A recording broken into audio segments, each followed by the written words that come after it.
Shalom anak-anak, sebelum kita mulai pembelajaran agama Kristen, mari kita mengambil sikap, kita minta pertolongan Tuhan. Allah Bapa di surga, pada pagi hari ini kami akan memulai pembelajaran kami. Mari Tuhan menolong, memberkati dalam setiap kehidupan kami, sehingga apapun yang kami pelajari, Tuhan memberkatinya dalam kehidupan kami. Dan jadikanlah kami anak-anak yang pembawa damai dimanapun kami berada. Di dalam nama Tuhan Yesus kami berdoa kepada Bapa di surga. Semua katakan amin. Nana, siapkan buku modul di halaman 82 tentang belajar mengasihi seperti Allah. Minggu kemarin kita sudah belajar tentang mengasihi sesama. Nah, sekarang kita belajar tentang belajar mengasihi seperti Allah. Mengapa kita harus belajar mengasihi seperti Allah, anak-anak? Karena kasih adalah sifat Allah yang paling utama. Tuhan menciptakan manusia dengan memberi sifat kasih. Mengasihi dengan tulus berarti mengasihi tanpa mengharapkan imbalan. Setiap orang yang mengasihi berarti lahir dari Allah dan mengenal Allah. Barang siapa tidak mengasihi, berarti ia tidak mengenal Allah. Allah adalah kasih. Barang siapa tetap berada di dalam kasih, ia tetap berada di dalam Allah dan Allah di dalam Dia. Anak-anak, Yohanes menulis surat dengan tujuan: satu, memberikan dorongan kepada kita agar kita hidup bersatu dengan Tuhan. Dan yang kedua, mengingatkan kita agar tidak mengikuti ajaran-ajaran yang salah yang dapat merusak kesatuan kita dengan Tuhan kita.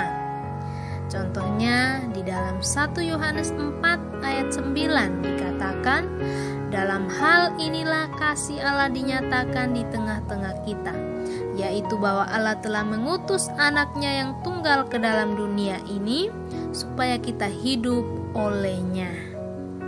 Ayat Alkitab ini menunjukkan betapa besarnya kasih Allah kepada manusia. Allah mengutus anaknya yang tunggal untuk menyelamatkan manusia dari dosa. Kasih Allah adalah kasih yang tulus, rela berkorban, dan tidak mengharapkan imbalan apapun. Kedatangan Yesus ke dunia adalah bukti kasih Allah melalui pengorbanan Tuhan Yesus di kayu salib, memberi hidup bagi orang yang percaya kepadanya. Tuhan telah mengasihi manusia dengan tulus, maka Tuhan ingin kita juga dapat mengasihi Tuhan dengan sesama dengan tulus. Dalam kasih tidak ada ketakutan, karena kasih melenyapkan ketakutan. Tuhan adalah sumber kasih itu sendiri. Di dalam kitab 1 Korintus 13 ayat 1-13 juga Rasul Paulus mengajarkan tentang kasih. Dan ada pun sifat-sifat kasih di dalamnya, yaitu sabar, murah hati, tidak cemburu, tidak memegahkan diri, tidak sombong, tidak melakukan yang tidak sopan, tidak mencari keuntungan diri sendiri, tidak pemarah, tidak menyimpan kesalahan orang lain, tidak bersukacita karena ketidakadilan, bersukacita karena keadilan, dan kasih adalah menutupi segala sesuatu, percaya segala sesuatu, mengharapkan sesuatu, dan sabar menanggung segala sesuatu. Itulah sifat-sifat kasih anak-anak ya. Jadi anak-anak, kita juga akan mempelajari 4 macam kasih. Ya. Kasih yang pertama adalah kasih agape. Kasih agape adalah kasih yang tulus dan sempurna yang hanya dimiliki oleh Tuhan. Dan yang kedua, kasih storge. Kasih ini adalah kasih yang berdasarkan hubungan darah.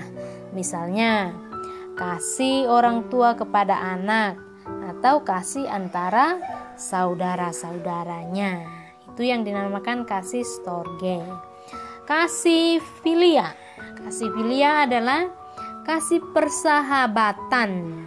Misalnya, kasih kita kepada teman kita. Itu namanya kasih filia. Dan yang keempat adalah kasih eros. Kasih eros adalah kasih berbeda jenis atau biasa disebut dengan kasih antara ayah dan ibu. Jadi anak-anak, kasih Tuhan kepada manusia tidak ada tandingannya. Tuhan Yesus rela mengorbankan nyawanya untuk keselamatan manusia. Tuhan Yesus mengasihi manusia dengan tulus.